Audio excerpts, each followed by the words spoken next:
estamos con el empresario Carlos Rottenberg, que ya cumplió más de 50 años en esta actividad y ya puso en cartel más de 1000 obras y además tiene 16 salas de teatro. Queríamos, bueno, ¿qué tal? ¿Cómo estás, Carlos? Hola, ¿qué tal? ¿Cómo les va? Hola Muy Carlos, bien. ¿cómo te va? Gracias por invitarme. No, por favor. Queríamos que, bueno, que nos cuentes cómo ves este momento teatral. Yo siempre digo que el teatro goza de buena salud en Argentina. El público es teatrero. Estamos desde la ciudad de Buenos Aires, pero esto vale para todo el país. No hay ninguna ciudad o pueblo en Argentina que no tenga al menos un grupo de teatro independiente, al menos un lugar donde se desarrollen artes escénicas. Nunca me canso de repetir que Argentina es el único país del mundo que tiene más espacios escénicos que pantallas de cine, por ejemplo. Y dentro de esa particularidad hay tres estamentos bien claros. Uno es el teatro público, puede ser nacional, municipal o provincial.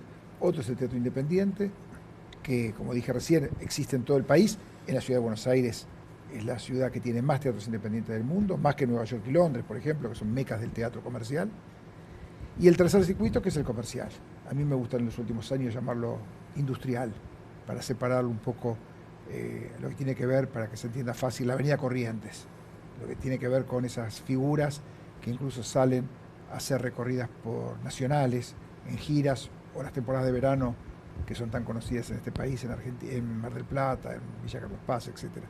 Entonces, dentro de ese contexto, goza de buena salud. ¿Por qué? Porque hay mucho talento, el talento lo convierte en un círculo virtuoso con demanda por parte del público. Eso pasó siempre, por suerte. Superó las tecnologías.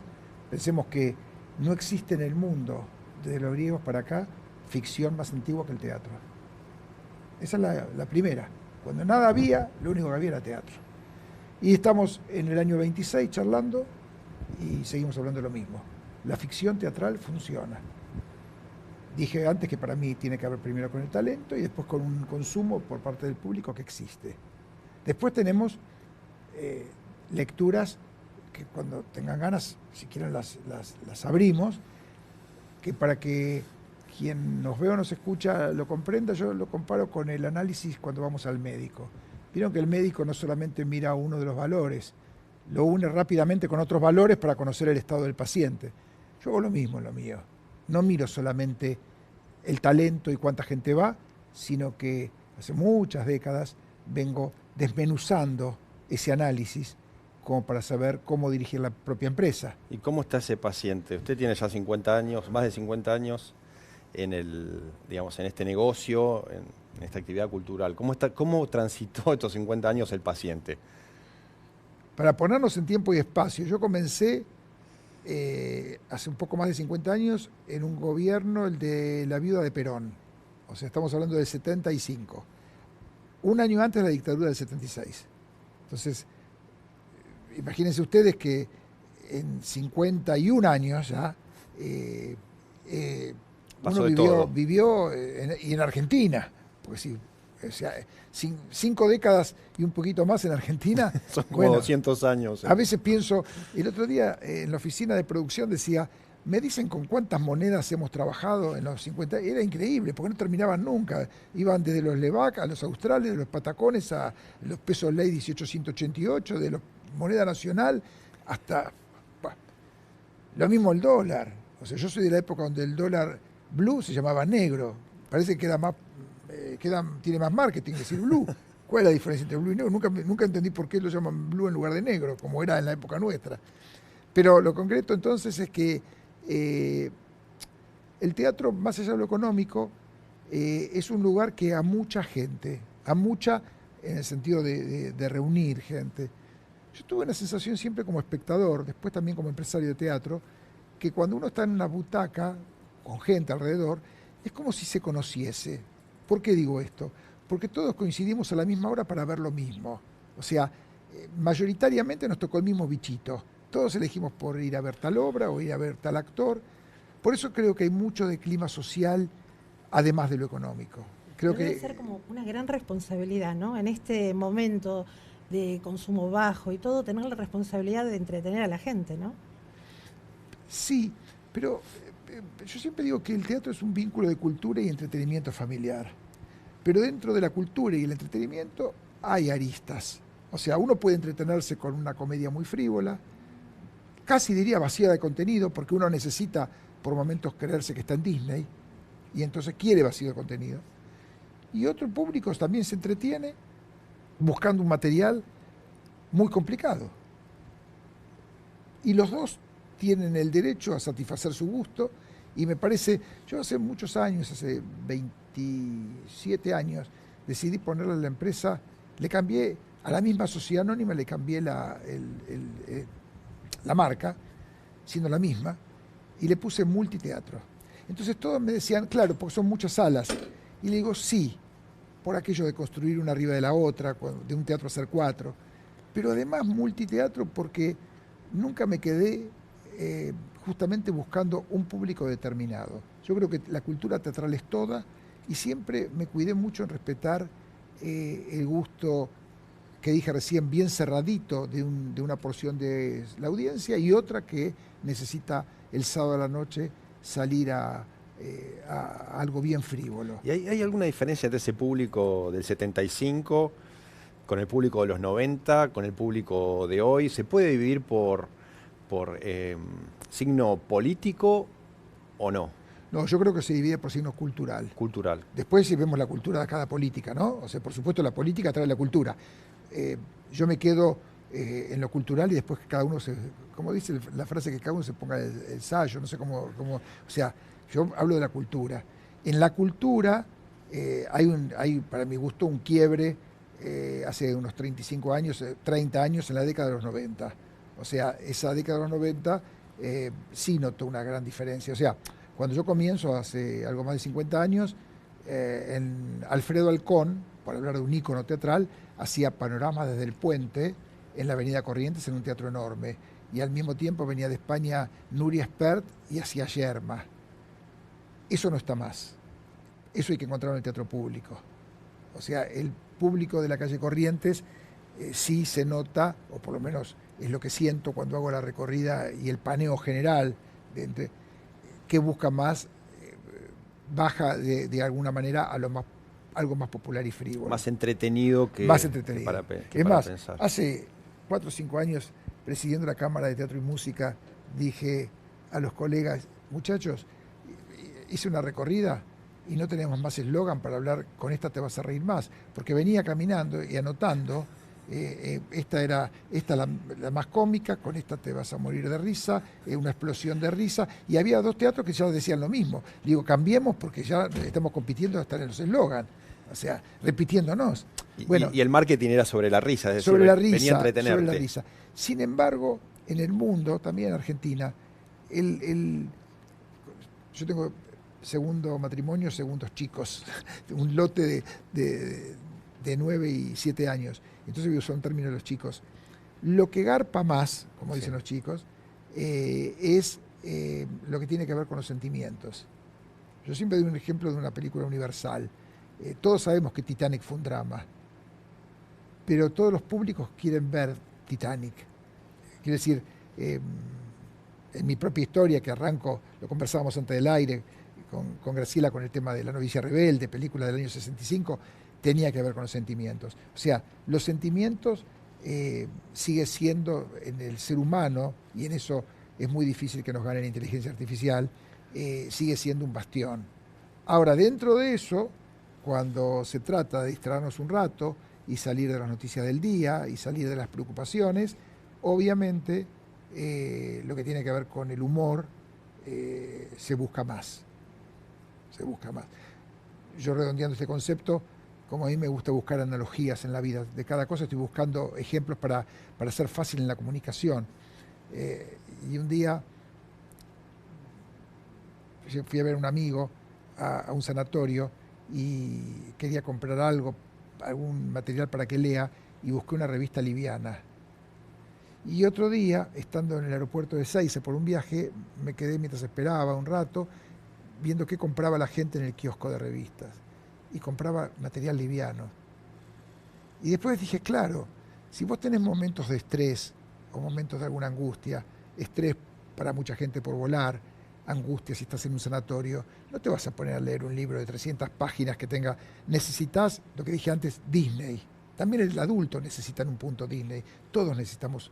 digo Disney, se entiende para qué, ¿no? Como la marca del entretenimiento. Annie Hall le gana al enemigo del pueblo. Al enemigo del pueblo. Ahora, qué bárbaro, ¿no? Porque también conozco público que durante el año se puede ir a ver el enemigo del pueblo, el Municipal San Martín, y después llega a Mar del Plata y dice, pero en el verano voy a ver la revista de Carmen Barbieri. Y es el mismo espectador. Es el mismo claro, espectador. Me cambia la temperatura, me cambia el veraneo, me cambia que estoy buscando en otro momento. Y no está reñido a que en junio estaba todo arropado viendo una obra de Ibsen en el San Martín. Por eso me parece que las audiencias se mueven en forma muy dinámica, y a mí por lo menos, que me dediqué desde que era chiquito a querer entenderla, sabiendo que no hay manera, pero no importa, uno sigue queriendo entender la audiencia. A mí me apasiona mucho el saber que no sabemos. Muy socrático. Sí, claro. Ya de los griegos, volviste a los griegos. Claro, porque para mí es mi dulce. O sea, es todos los días estar apostando a esto va a gustar, y a veces acertar, y muchas veces pegarnos una linda cachetada por parte del público. Y también lo contrario, esta lo hacemos por compromiso, esta lo hacemos porque tenemos el espacio para hacerlo, y de repente esa es la sorpresa. Y decís, mirá vos cómo estábamos mirando con los ojos para un lado y el público iba para otro. Alguien que también opinó sobre el tema de la convocatoria al teatro es el presidente Javier Milei, que creo que tenemos una imagen, a ver si la ves, que justamente plantea, mirá, ahí está. ¿Qué opinás? Yo recién dije que durante muchos años, 6 periodos, fui presidente de la Cámara de Teatro y Música. Entonces, yo más que la foto de un momento, me gustaba la película completa. También lo trato de explicar fácil. Si yo tengo un teatro con un fracaso, donde van 100 personas, y paso justo por la puerta, en el momento que las 100 personas están entrando, veo una fila. Y resulta que el teatro de enfrente tiene 3.000, pero la función empezó 1 hora antes. Está vacío. Están adentro. Esto pasa muy seguido. Por eso incluso muchos artistas y algún productor estiran la fila para que más gente pueda sacar una foto y decir qué éxito. Parezca. Entonces yo me guío por un dato que es elocuente. El teatro no ha bajado en el circuito industrial la cantidad de público. Hace unos minutos expliqué lo del análisis de sangre del médico que lo analiza.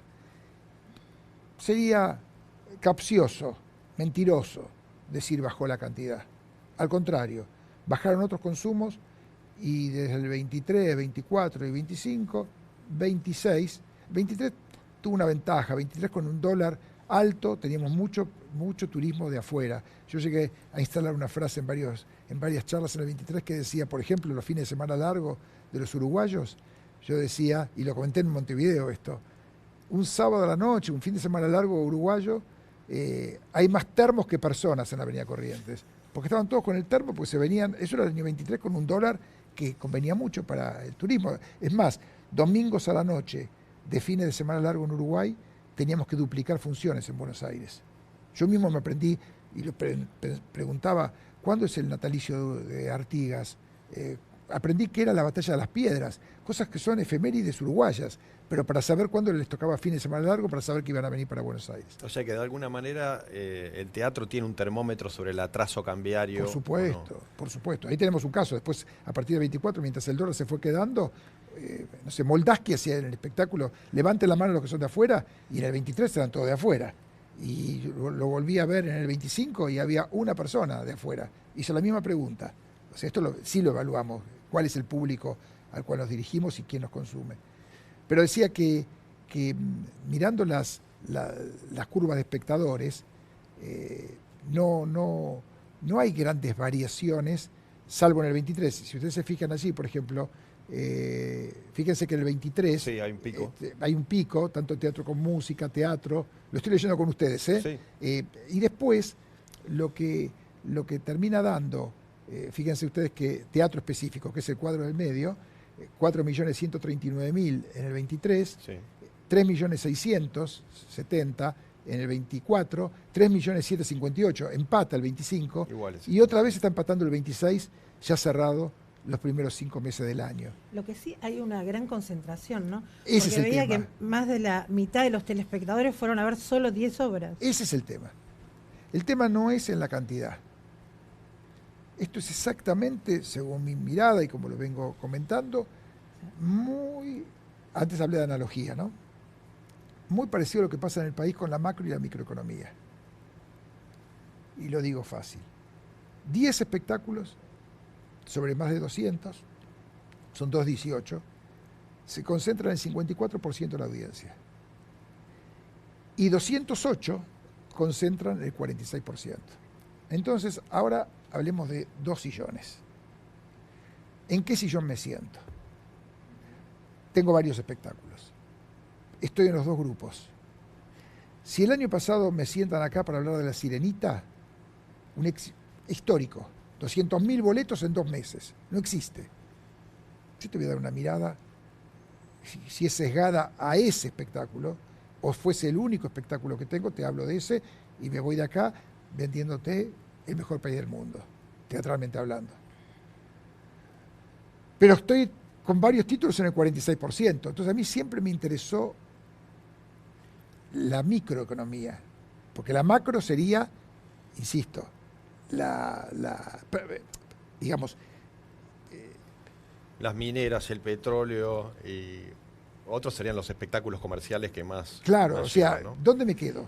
¿Cómo, o sea, Y las pymes sufren. claro, y las dos cosas son verdad. No es que, porque si no, de nuevo, si no contamos las dos caras, pasa esto. Si yo tomo esto que me muestran y digo, sí, hay 10 que dice que les pasa eso. Hay 10 que les pasa eso. No voy a dar marca, pero si le saco la foto a la pizzería que tengo frente al teatro en Corrientes al 1300, está en eso.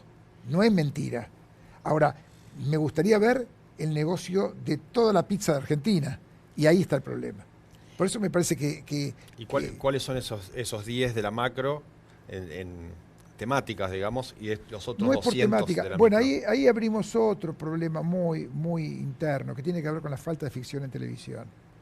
Esto de los 10 está pasando porque al no haber ficción, ya está, creo que está instalado el tema, lo hemos dicho mucho, los actores protagónicos reemplazaron la televisión por el teatro, entonces tienen la convocatoria de unas carreras que vienen sostenidas por aquello. Por eso, yo que estoy próximo a cumplir 70 años, vengo diciendo que el problema no lo voy a tener yo, porque tengo la inercia de las figuras. El problema lo van a tener mi hijo, que sigue la misma profesión, y la camada de 40 años actuales dentro de 20.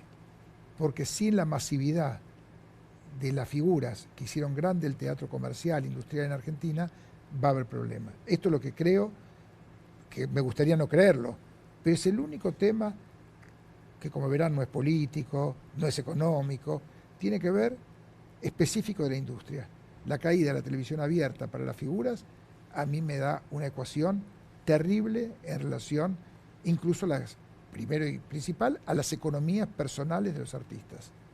O sea, cada vez estoy viendo más teatros que presentan espectáculos, por ejemplo, no sé, una mentalista que habla con los muertos. El teatro está abierto, pero eso no es teatro. Doy este ejemplo para explicar que cada vez veo más psicólogos, cada vez veo más personas de las redes sociales que pueden hacer alguna función. El teatro industrial es otra cosa. El teatro industrial es el que a través de la tele nos dio a Porcel, a Olmedo, a Altavista, a Calabró, a Mesa, a Gasalla. O sea, el teatro industrial es el de Francella, el de Suar, el de Darín. Y redondeo, porque soy largo en esta respuesta, que la mejor prueba es que cuando yo comenzaba, la camada de actores jóvenes, Carlos Calvo... Agustín Rada, ¿no? Rada sería hoy televisión abierta. Y a partir de un programa, digamos, donde no es ficción específica, pero acarrea para el teatro. Y decía que la camada de actores jóvenes, y nombraba a Darín y a Calvo, porque hacíamos teatro con ellos, tenía 20 monedas de años. Hoy el actor más joven de la Avenida Corrientes es Nicolás Vázquez, que está próximo a cumplir 50.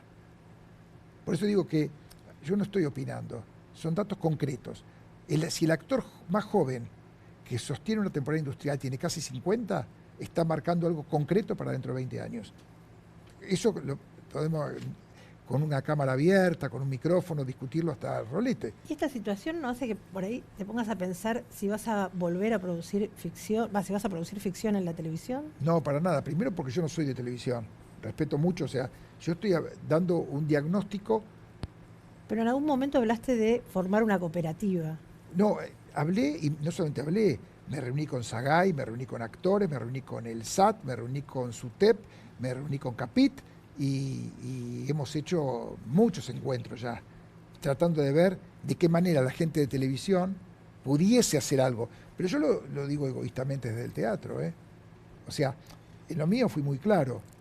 Dije la economía personal de actores y actrices y la economía de los grandes edificios de teatro dentro de 20 años, para sostenerlos.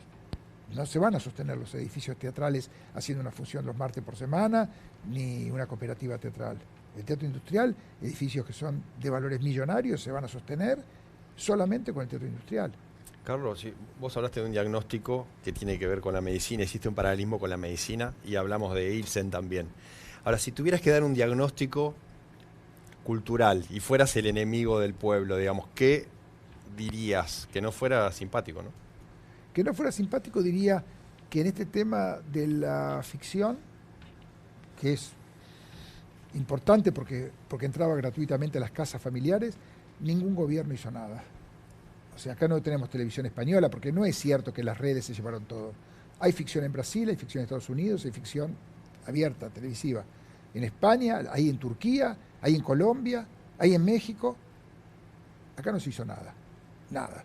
Incluso yo cada vez que paso por el gran edificio de lo que fue ATC, hoy Televisión Pública, digo, ningún gobierno hizo nada para generar ficción con seriedad, porque no lo hacían los privados. Esos son los aportes que a la cultura que se podía de repente esperar, y en eso fueron todos parejos. O sea, es mentira que... Mucho relato, pero poca ficción. No la hubo. Hubo un intento en un momento que duró 10 minutos, menos que esta charla. O sea, no. Entonces, creo que en ese sentido, el teatro, tanto el público, el independiente y el privado, hemos construido más, ahí incluyo al público, al teatro público, ahí sí lo incluyo, para que se vea que no es que estoy hablando mal de lo público o lo que no hizo lo público, porque hablo que el teatro hizo. De hecho, han preservado y han abierto teatros. Y reitero, el Nacional Cervantes por un lado, pero también en los municipios y también las provincias. Y hablando del teatro público, ¿qué opinás del levantamiento de la obra La Revista del Cervantes? Vos sabés que yo no tengo ninguna respuesta todavía oficial de ninguna de las dos partes para entenderlo. O sea, lo que tengo claro es que, lo sé porque además me llamó el secretario de Cultura de Nación, Leonardo Cifeli, para preguntarme en un momento si tendría un teatro en Mar del Plata para hacerlo. Estaba en cartel todavía. Y lo que supe es lo que sabemos, que terminaba creo que el 31 de mayo y terminó unos días antes. Como ciudadano me gustaría saber por qué terminó unos días antes. Ahí tenemos todos dos versiones. Una versión que habla de censura y otra habla de un problema técnico. Yo creo que como en todo, en unos días, tal vez nos adelantamos con este programa, vamos a enterarnos qué pasó. Hasta ahora lo que sabemos es que terminó unos días antes. Perfecto. Bueno, Carlos, muchísimas gracias por esta charla. Por favor, a ustedes.